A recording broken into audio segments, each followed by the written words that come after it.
Hello and welcome to Carlene's Kitchen.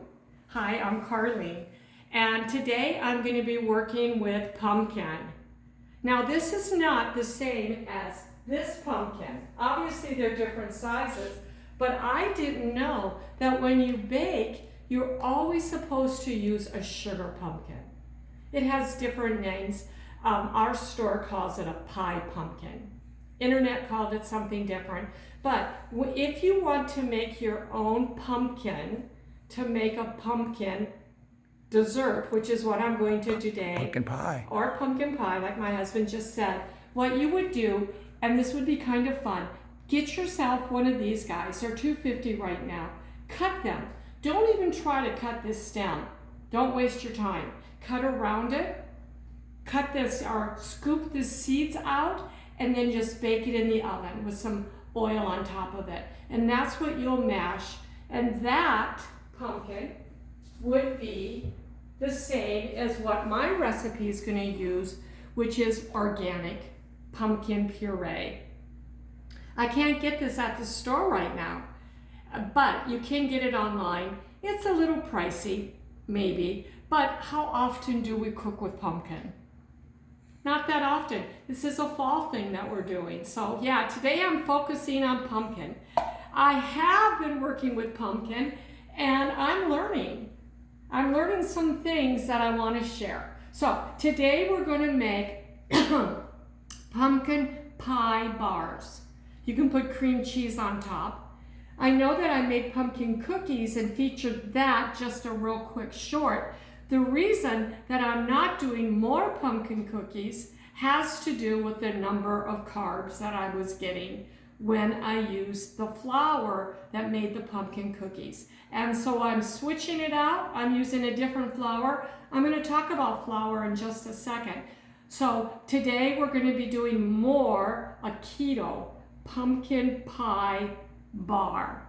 First thing you want to do is just take your little pan, not too big, and you're going to want to spray it and then maybe shake a little flour on top of it and then pat the flour around, and that's ready to go into the oven. It's all greased. Put that aside.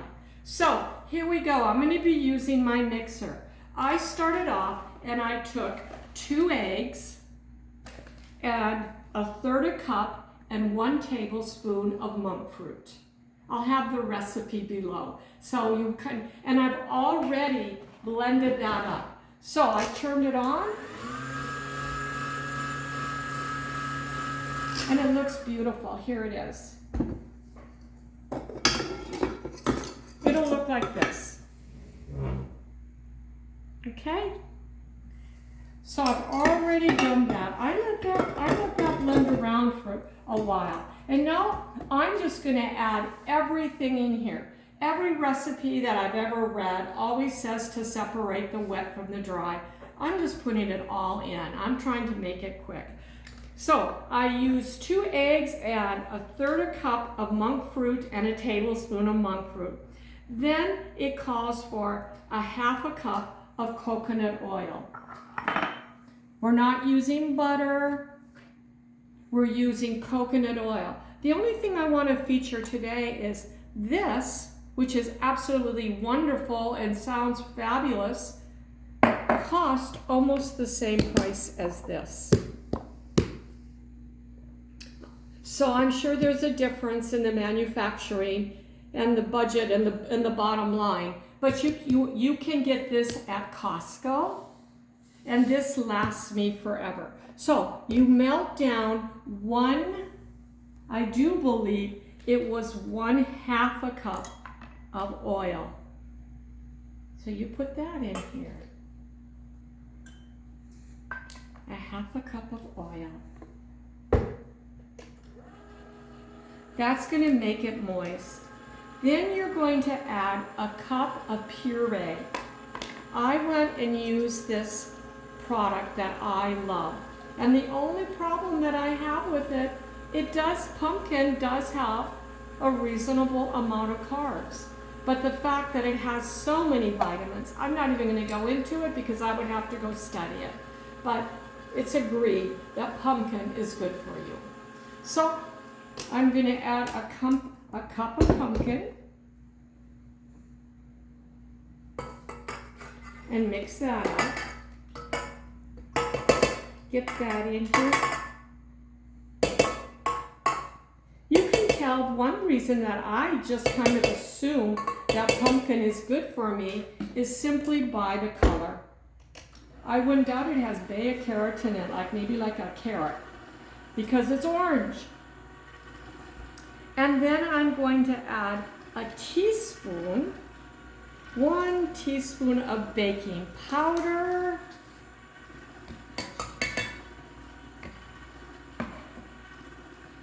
a half a teaspoon of baking soda, some salt, and I'm almost done.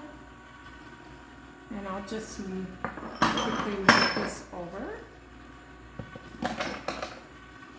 And 1.5 teaspoons of pumpkin spice. What's in pumpkin spice, you may ask? It's cinnamon, nutmeg, ginger, and cloves. 1.5 teaspoons of this. That's not quite a teaspoon. There we go. And I'm going to mix this up. Now the last ingredient that I'm going to put in here, almost the last, is my flour. Here is where the dilemma of my baking knife gets a little complicated. What kind of flour do I use? Why don't I just use the flour that I used when I was a child? Why do I have to have this question about flour? It has to do with gluten, and it has to do with inflammation. Some say that the root of all disease is inflammation. Does gluten flour cause inflammation in me or in you? And then the other question is, how many carbs are in the flour that I'm using? So let's kind of move our attention to over here. I want to just show you, I'm doing the lineup of flour. I just went into my pantry and pulled out not all of my flour, but let's just go run through this because I'm going to be using 1/3 cup of flour. Keto from King Arthur. This has 4 carbs and 1/4 cup of flour. But are those ingredients healthy for me? And yes, it has gluten. Coconut flour. There are 6 cups and 1/4 cup. Basically, it's carbs. 6 carbs, thank you. 6 carbs in 1/4 cup coconut flour. Peanut flour, 6 carbs in 1/4 cup. Quinoa, 16 carbs. This other paleo gluten flour, 17 carbs. And this was coconut, almond, and 1 other flour mixed together. These are not in order, by the way, of smallest to highest. Oat flour has 27 carbs, 1/4 cup. Brown rice flour, which I really like cooking with, but it has 31 carbs in 1/2 cup. I thought this was really interesting that whole wheat flour had 19 carbs in 1/4 cup. Of course, it has gluten. And then organic flour, all-purpose, unbleached white, 24 carbs in 1/4 cup. There was a while back, someone was telling me about Splent flour. And I ordered this from 1 Degree. This had 18 carbs in 1/8 cup.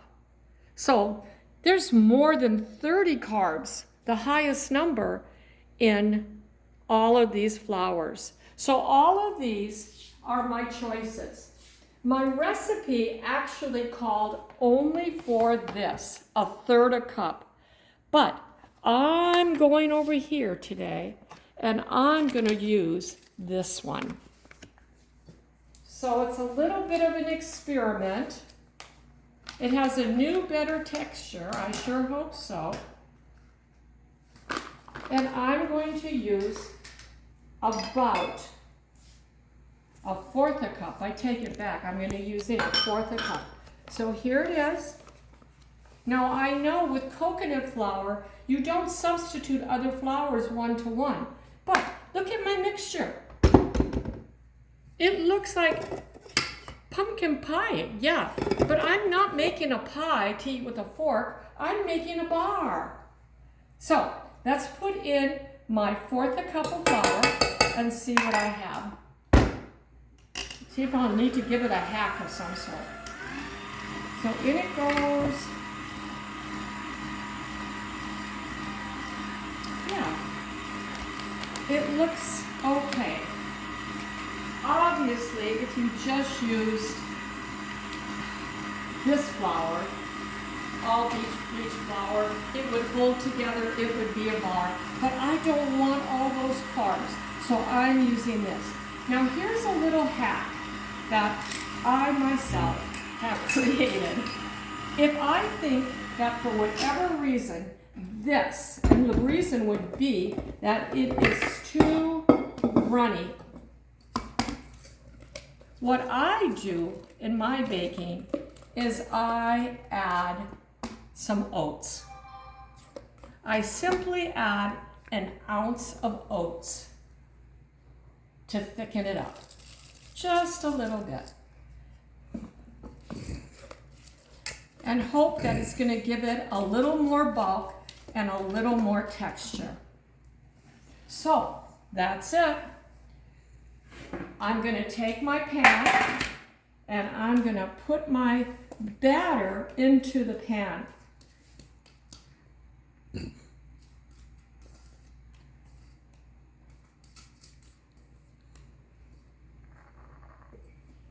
And I'm going to spread it.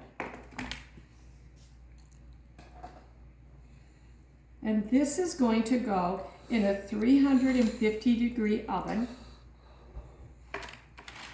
Now I'm hoping that I do not have to eat this with a fork. I'm hoping that this will be able to function as a bar. I already know that it may be kind of tricky to ice with cream cheese. How do you ice pumpkin pie? You don't. So I would probably go ahead and freeze this, or let it get really cold in my freezer, and then put my cream cheese frosting on top. The way that I make cream cheese frosting is really very simple. I use cream cheese and monk fruit powdered sugar. So here is my very low carb, no sugar pumpkin pie bars that are going straight into the oven. I know they'll taste delicious. And I'm hoping that I can keep this video going until I take them out. But if I can't, these things are coming out in 15 minutes and I'm not going to burn them.